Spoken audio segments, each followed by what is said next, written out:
Okay, I think we can start now. This session is being recorded, so definitely we can give the links to people who cannot come for today's session, which is fine. Okay, hi everybody. Thank you so much for being here today.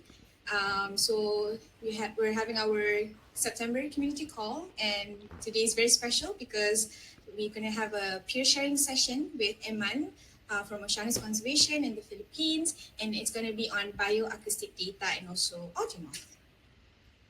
So just a little bit of house rules. Number one, please keep your microphone muted when you're not speaking, because this is going to be a sharing session. And then secondly, feel free to turn your camera and to say hi. I would like to see your face and also get involved. Feel free to ask questions. Either you write in the chat box, which I can read later, or you could also unmute yourself at the very end if you'd like to ask questions on AudioMoth and also bioacoustics. Right. Just to gauge, where are you joining us from today? Please feel free to write on the chat box. Which country are you tuning in from today? Which I feel like I already know where it is coming from today. Hello. Right.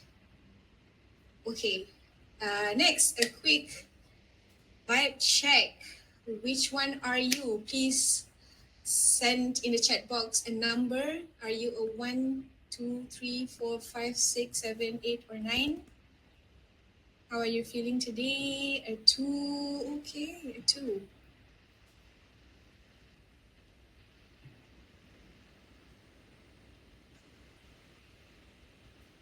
Seven. Enrique is a 7.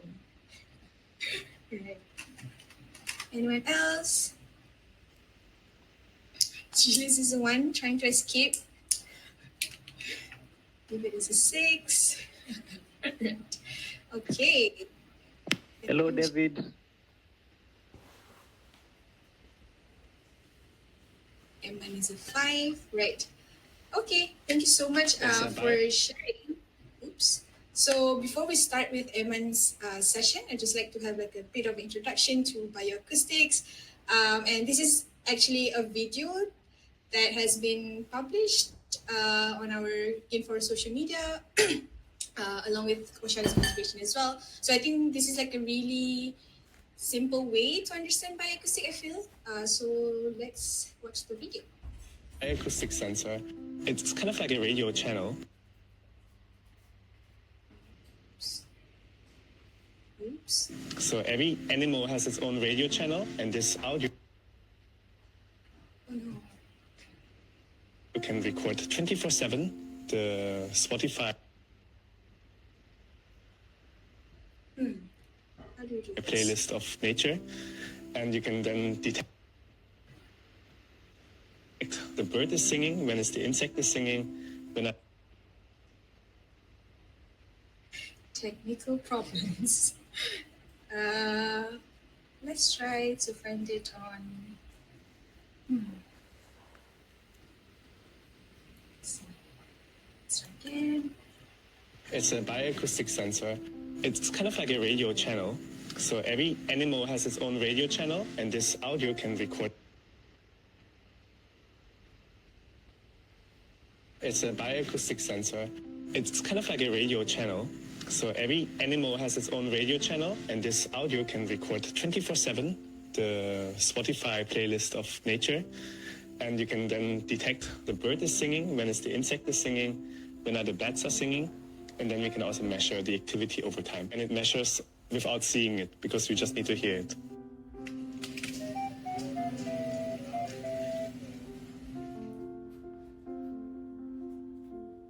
And one of the things we believe is different. First, every kind of ecosystem has its own sound. For example, deep forests is probably more active, but this is a newly restored site close to the road, so you have a little bit less activity. And now we're going deeper, and then you can probably hear more and more animals over time. Nawadaan gyud ang mga katawhan diri sa Bitaogan West o mga pagkaon nga kinason, alimango, pasayan, tagsa na lang gyud minus na kayo.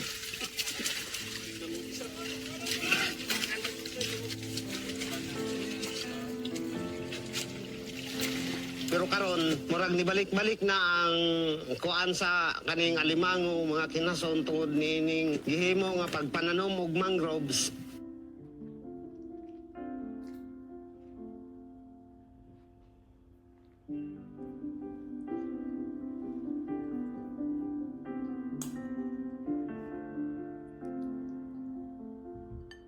Kinahanglan nga ato aning suportahan ang gihimo sa Oceanus aron ta nga ang tanan nga lumulupyo niining barangay makabenepisyo ang tanan niining mangrovans.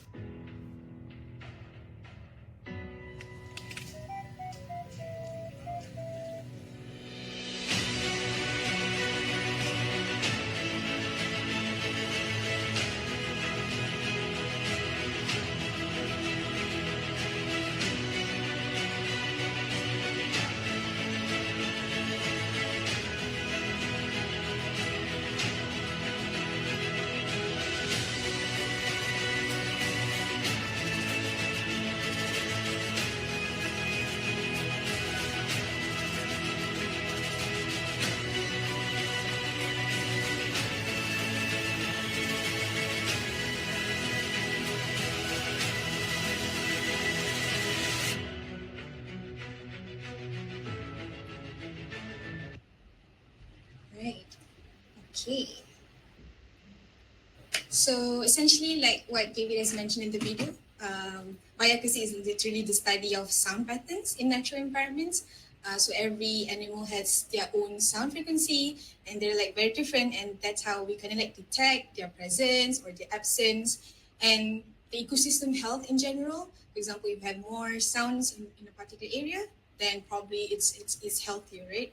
So so of course, when we are recording all these sound data or bioacoustic data, there will be like a lot of data. It's like a huge pool of data that we have to deal with, right? And we cannot, not like cannot, but it's going to be super hard to actually listen to each one of them.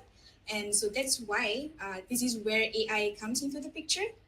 So how does it work? Number one, we record the animal sounds in nature using any tool, which one tool would be AudioMoth that Eman will talk about more later. And once we have the recording, we use the open source sound data, which is available to teach the AI of the different animals sound like. So the more we teach it using all this data and the more data that we have to actually teach it, then the better it gets to actually detect an animal sound. And then after that, we would be able to give AI to listen to the new recording that we have, and this way AI could actually identify that particular animal, right? So a little bit of, like I mentioned at the very beginning, which is on how bioacoustics and also AI can gauge ecosystem health. Number one is, of course, to monitor the biodiversity. So the more species sounds that we have in a certain area, it could indicate that area is like a healthy ecosystem. And at the same time, we'll be able to track which animals are active at different times of the day. For example, in the morning, there will be like certain birds, or at dawn, there will be certain kind of animals that will be active at that particular time. So in a way, we could see in terms of temporal as well. And secondly, we are able to compare some areas. So in the case of Oceanus, we actually deployed the AudioMoth in different areas, which are restored areas and also disturbed areas. We would like to see the differences and in terms of ecosystem health within these two areas, and we could do that using bioacoustic or sound data. Right, and like I've mentioned, when we're dealing with bioacoustic data, we need to have a tool which would allow us to actually record the sound data. In the case of GainForest, we are actually using AudioMoth, which is literally this thing that you're seeing here. It's very small. It's like the size of your palm, so it's very compact. So it's perfect for remote locations, and you just have to deploy it or put it there and then just leave and then come again after 2 weeks, for example, to retrieve it. So it has a long battery life. So that's why you can just leave it in a particular location. And also, AudioMoth would allow you to connect it with another application, which is called RBMon. And the RBMon would help you to remember the GPS location, because sometimes, I mean, we're deploying it on trees and all, so sometimes we don't remember which tree. So the GPS location would really help in terms of locating it. So with that, I would like to invite Emmanuel, who is the project lead of Oceanus Conservation in the Philippines, to share with us today regarding his experience deploying AudioMoth in Caguait, Philippines. To you, Eman. Hi, everyone. Okay. First, I would like to share, I am Emmanuel Cababarros, but you can call me Aman, one of the project leads of Oceanus Conservation under the Blue Carbon Program. So first, I would introduce Oceanus Conservation to you guys. Let me share my screen first.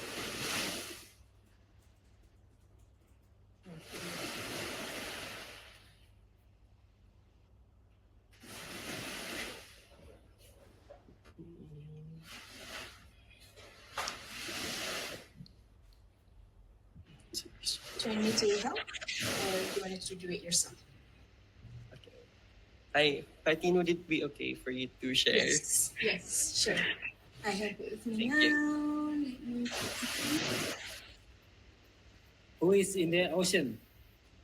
I'm in the ocean. I'm currently at one of our project sites right now, Ah, it's very nice. part of the Philippines. Sorry, guys.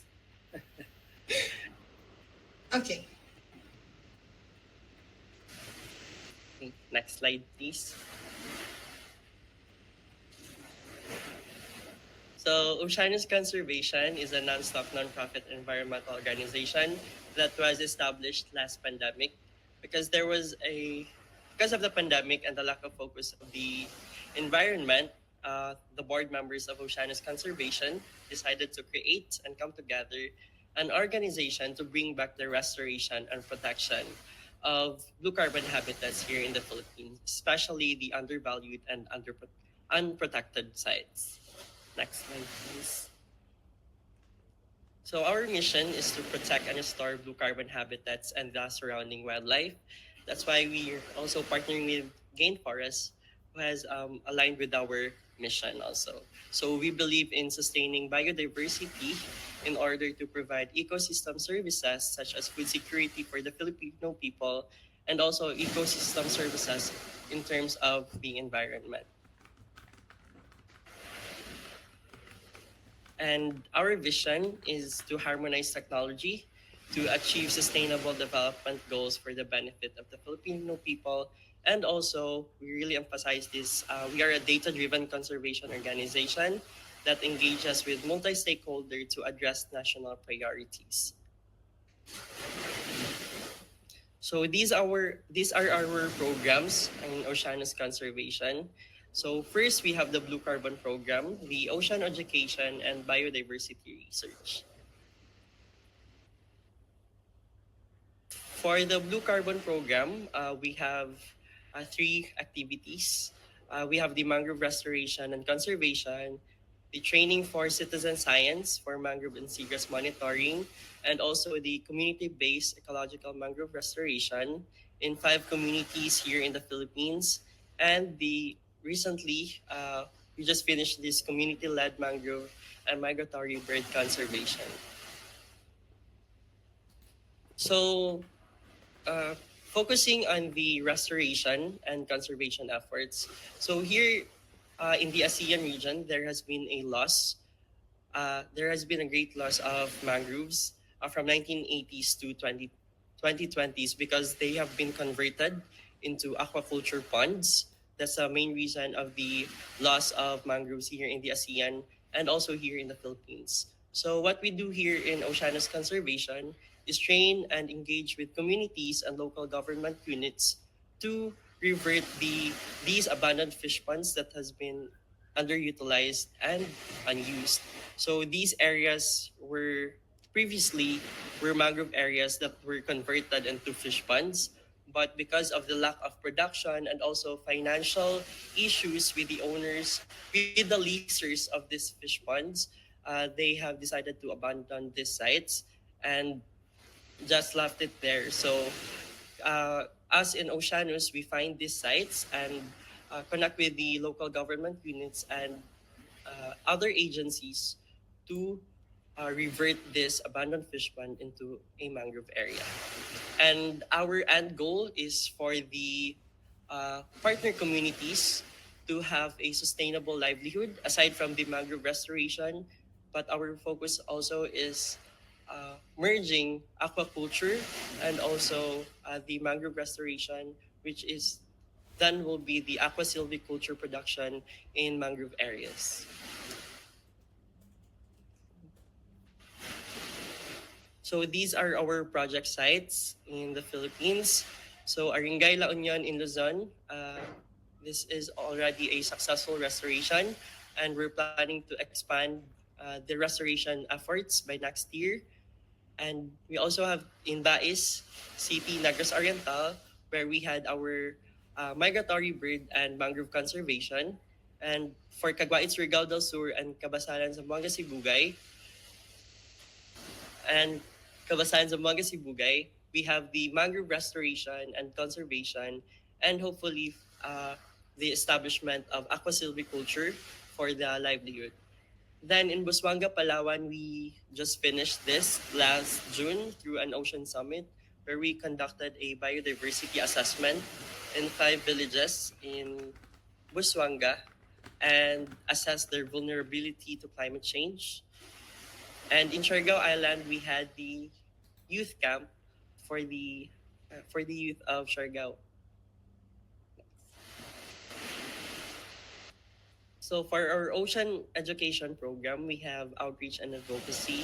So actually, the history of Oceanus started with ocean education, where we published storybooks about corals. Then we have storytelling events with local communities and partnering with youth organizations. And currently, we have distributed 236 ocean bilingual storybooks around the world that was translated into 9 languages. And we already engaged 742 young people in ocean education, both local and international. Okay, next. And last one is the biodiversity research, the third program of Oceanus. So we just concluded this project prize, the prioritizing conservation efforts, mapping biodiversity hotspots in Busuanga, Palawan, and culminated the event with an ocean summit together with the indigenous peoples, the local communities, the local government units, and also national agencies who attended the summit. Okay. So in partnership with GainForest, we actually started our partnership last 2022 when we had to collect 3,000 data points for mangroves in Batangas and in Caguait, Surigao del Sur. So now the ongoing project of Oceanus Conservation together with GainForest is the Bioacoustics, where David and Fatin came here last month and taught us how to deploy and set up the AudioMoth. So now I'll just be sharing the knowledge that I've gained in setting up the AudioMoth and also deploying the AudioMoth. So before you start, it's really important to have a checklist of your equipment that will be needed in the field and also in the office after retrieving the AudioMoth. So first, you have to have your Android phone because it will be needed for downloading the companion app in your cell phones. It doesn't work in iOS phones, so it's important to have an Android phone, your laptop or computer for the setup, and your AudioMoth. So here's the AudioMoth, guys, as you can see, as a vlogger. And your AA batteries that will be needed. So for my knowledge sharing right now, I don't have the batteries right now, but I'll just show you how to set this up. And you also need your USB micro B cable or adapter to connect the AudioMoth device to your computer to configure it before deploying it, and your SD card for the recordings that will be stored in the memory. So if you could just follow this, for the project managers, it's kind of hard teaching in online. So you need to have an RBMan account. That's the repository of your data, and all data will be uploaded there. The AudioMoth configuration app that you'll need to download on your computer, also the Flash app, the Time app, and the RBMan companion app on your phone. Then for the field officers or person on the ground, you need to bring your phone with you and download the RBMan account and the RBMan companion app. So when you start setting up your AudioMoth, you need to have an account in rbman.org. So you need to sign up. So you just need to click the sign up or start analyzing. Then you need to fill up the needed information. And afterwards, you'll see a tab that says create a new project.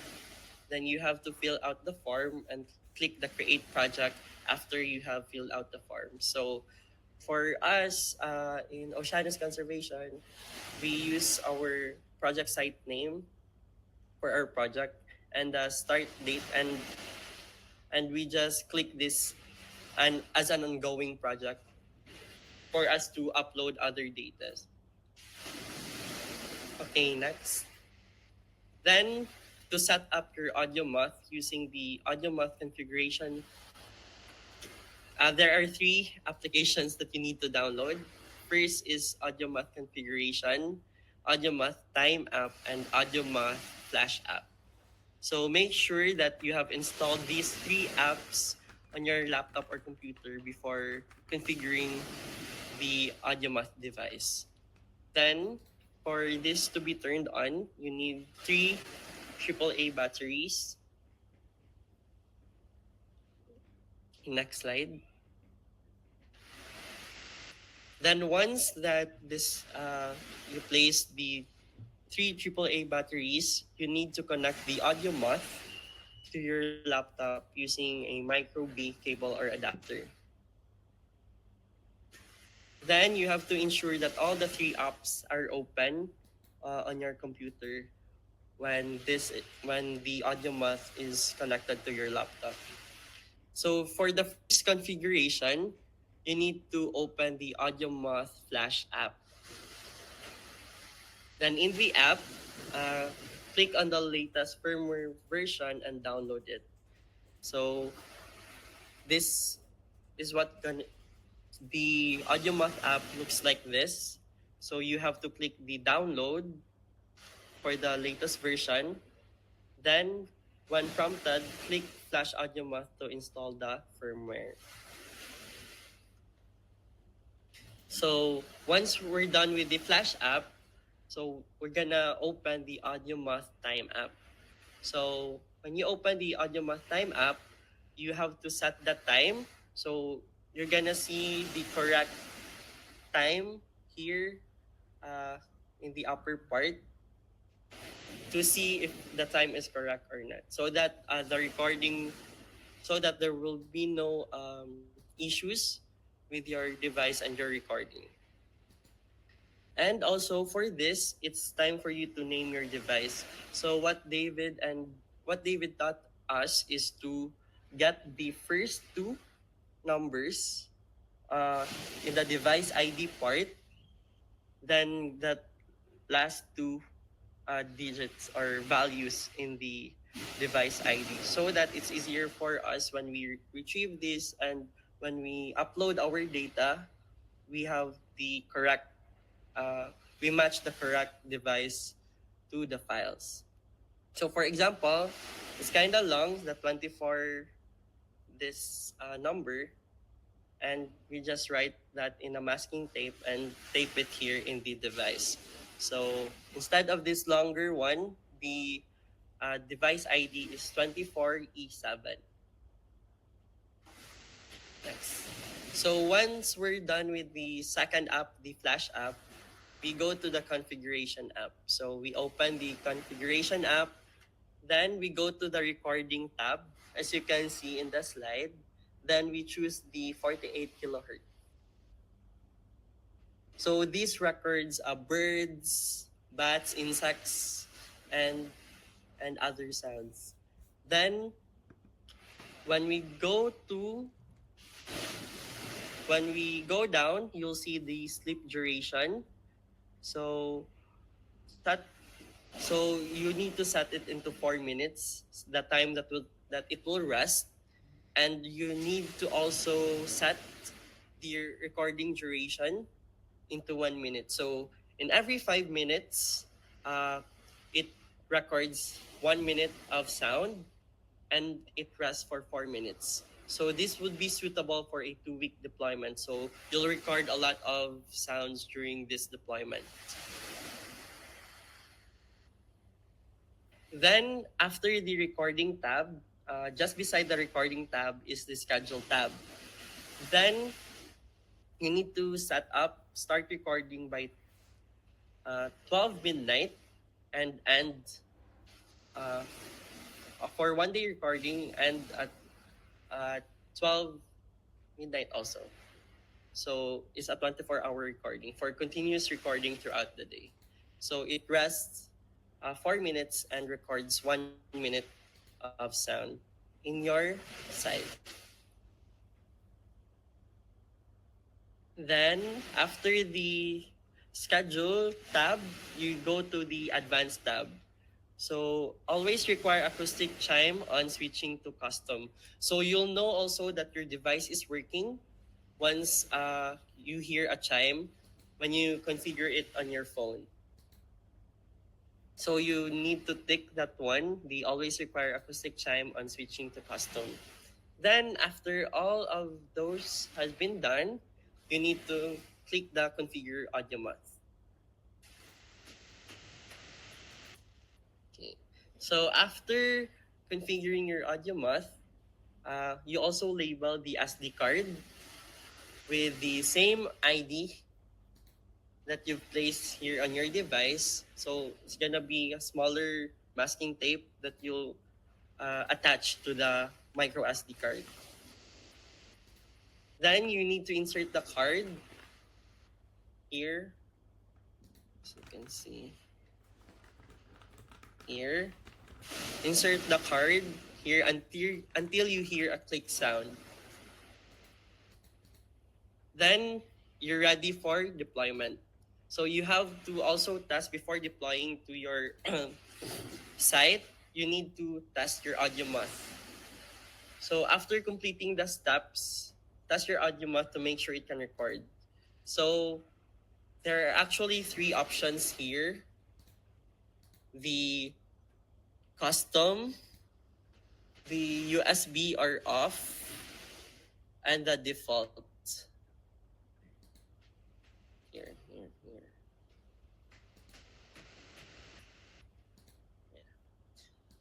So move the switch to default and let it record for a few minutes. So you just have to do this to default. Then let it record for a few minutes and turn it off again. Then you have to remove the SD card. So you're just gonna press this to remove the SD card. Then check the SD card on your laptop or computer if there are files present. Then if there are files present, that means your AudioMoth is ready to deploy. So you're just gonna insert again the SD card.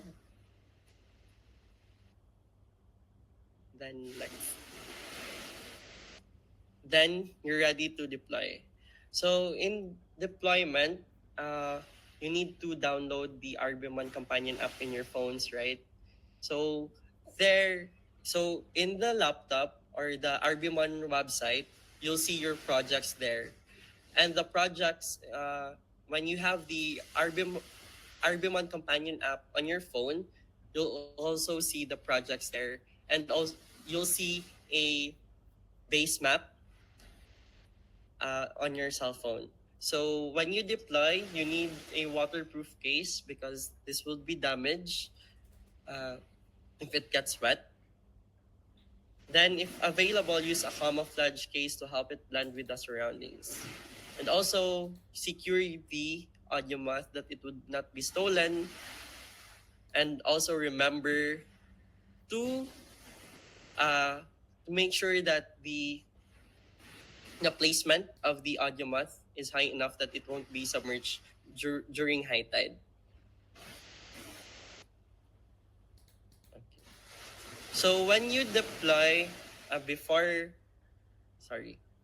So before retrieving, you deploy, right? So you need to make sure to pair. So in the instructions in the configuration app, you'll hear a chime once this has been paired with your cell phone. So you'll hear a chime and the red starts recording, and you'll see a green light and a red light once it starts recording. So you need to pair this one with the RBMon companion app in your cell phone. So when you and leave this for few days or how much you want to leave it there or the data that you want to recover or to record. So it depends on your goals and objectives on how long would you like to leave this AudioMoth in your sites. Then for retrieving your AudioMoth, you need to get it from the tree and turn the switch from custom to USB or off. So this one is in custom, then then switch to USB or off. Then once you're back in your office or in dry place with your laptop, remove the SD card and you check the recordings if there are files present in your SD card. Then when you upload, so after checking that the files are there and all, you need to upload your files in the RBMon app online. So you insert the SD card into your computer, then download the RBMon uploader on your laptop or computer. Then you need to sign in into your account. Then you'll see this. As you can see in the screen, you'll see these features. So you click the import files, and let it read the SD card or choose the folder where your recordings are stored.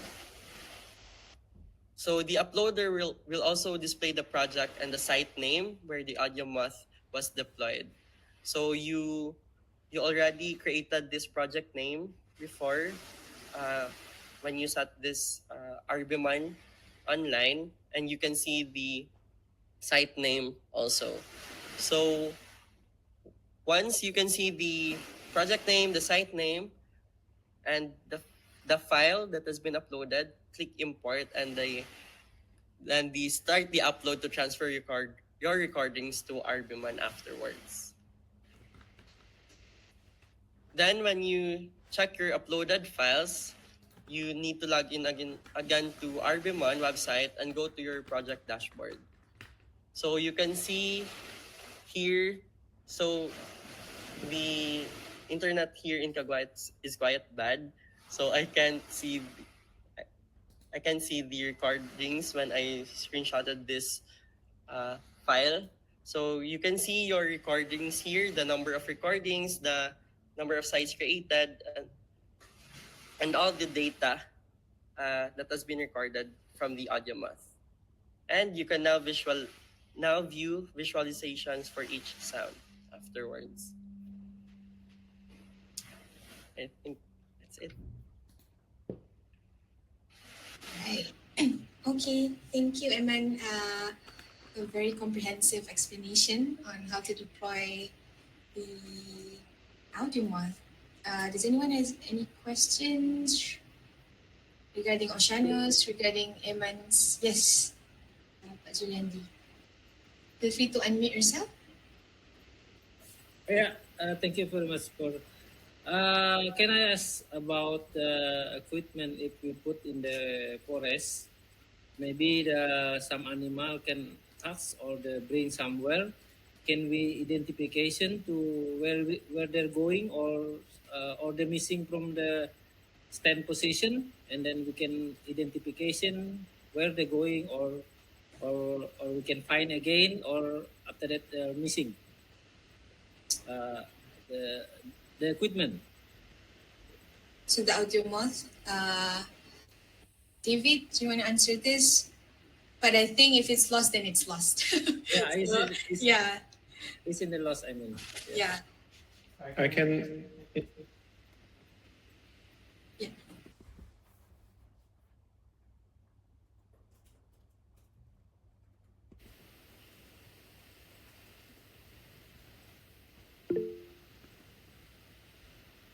Oh, I think you're muted.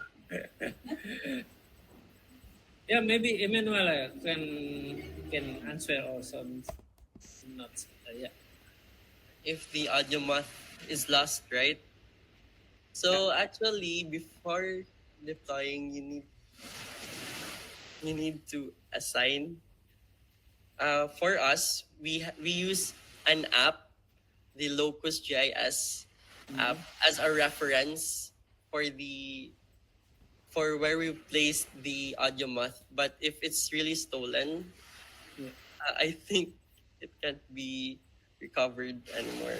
But if Oh. it's in the site and you're just lost in the forest, but we have the coordinates and the GPS point of the AudioMoth where we deployed that one, we have a reference through Locus GIS. Yeah. That's another app that we use to locate the AudioMoth. I see.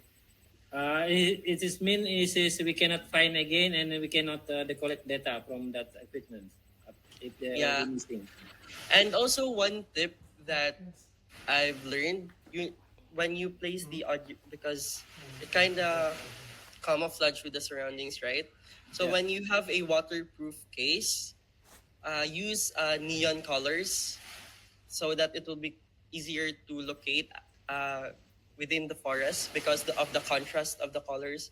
Use bright colors like orange or neon ones for easier retrieving of the device. I see. Great. So essentially, if it's lost, then it's actually lost. So we just try our best to hope for the best that it's still gonna be there when we try to retrieve it. Yeah. Yeah. And one thing also, we make sure that we're placing the AudioMoth where people cannot, locals cannot reach that area. So in one of our sites, it's kind of deep in the forest, but we're still able to locate it.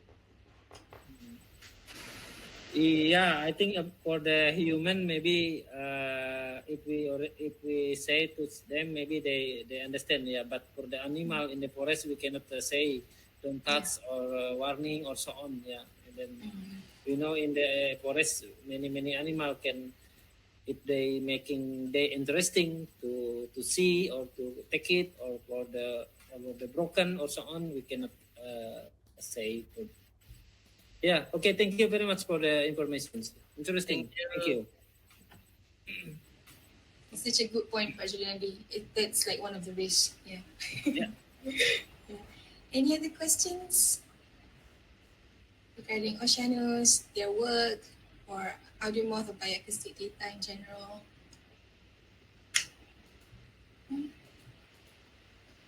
Right. Okay. Before we end, I'd just like to mention here if any of our community partners here are interested in bioacoustics and also AudioMoth. So currently we're trying to move from instead of giving you the hardware or the tool, we're moving into where you could actually purchase it yourself, and we will help with analyzing the data, and also we will help with the technical support. Like, for example, can give you a guideline on how to do or how to deploy it, or how to actually upload your data. But then again, it would be better if you actually purchase it yourself, and there's some sort of accountability too, because it's your tool, it's your device, it's your AudioMoth, and you can use it whenever you want. And if you like to ask us to analyze the data, just feel free to contact us. But if you're interested in purchasing one and collect AudioMoth data, please let me know. Just contact me on WhatsApp or email. Yeah. Do we have any other questions, feedback? Eman, anything? No? Right. Okay. Anyone else have any questions on bioacoustics data? Right. Yes, Enrique. Hi everyone. This is super interesting. I would just like to ask also, has this kind of bioacoustics or AudioMoth have been used in music making, or per se, like if it can be placed in a digital audio workstation like Ableton or Logic or FL Studio, like how if there was a process like that, like what would be the process like if ever? Sharpie or David, can it be uploaded into like? I think so. I think the file output for the AudioMoth is just a WAV file, WAV file. So if you want to do anything with it, you can just import it. Do anything you like. Right. Okay. Thank you. Okay, thank you so much. Yay. Okay. If we don't have any other questions, I just like to say thank you everybody for participating. And we're recording this session, so I will send the link later when it's uploaded, and you can rewatch it. Or if you have any questions, or if you're interested in bioacoustics and also AudioMoth, please also contact me on WhatsApp. Okay, thank you so much, everybody. Have a nice day. Thank you, Eman. Okay, thank you. Everyone, Bye. Bye. come back to Philippines, Fatty. Yes, I will. Salamat po. Salamat. Ayo-ayo. Ayo-ayo pod. Masaya ka?